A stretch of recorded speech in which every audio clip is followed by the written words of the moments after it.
St Andrews today. That's right. Can you tell me any stories of St Andrews relating to the Civil War era? Yes, George Hughes was the vicar here during that period. He was very good for the town. He was a Puritan vicar, but at the Restoration of Charles II, he was arrested and sent as a prisoner to Drake's Island, St Nicholas's Island, with his son Obadiah, where they remained until George Hughes died there. Another little story is during the Civil War, while the town was under siege, the officers and parishioners came in for a service, officers leaving their swords and weapons outside or in the doorway. They settled down for the sermon. All of a sudden, they heard shouting, people shouting outside to arm yourselves, arm yourselves.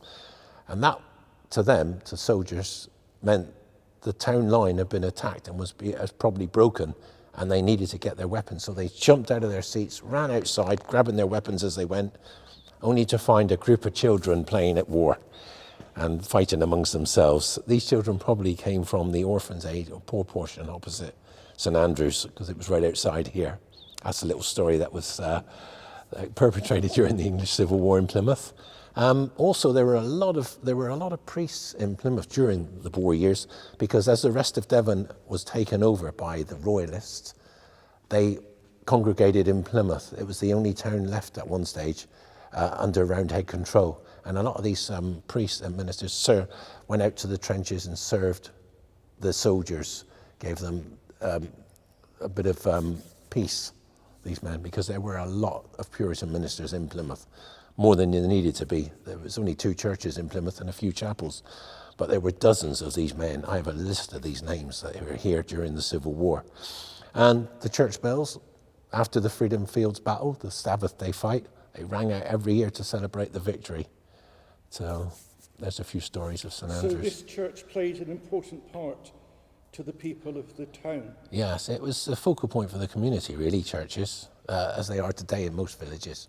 But in the Civil War, it was very prominent during the time it was the war years went on. So what would have been around the close outside of this place, this area where we are today? What would we see if we walked out the exit? Would we see fields? Would we see houses? Yeah, fields, a few houses at Old Town Street. You might be able to see some of the inner line forts, the town line, the inner line of forts. If you looked up the hill, you might have towards Old Town, Tavistock Road, you could have seen the Magdalen Fort going up there.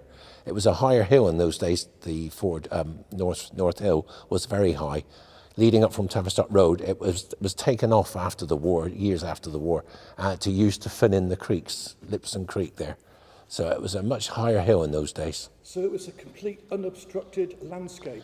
I wouldn't say it unobstructed, because there's houses, properties went up. There were buildings, but you didn't have to walk far to be out in the country in Plymouth in those days. Thank you very much. That's all right.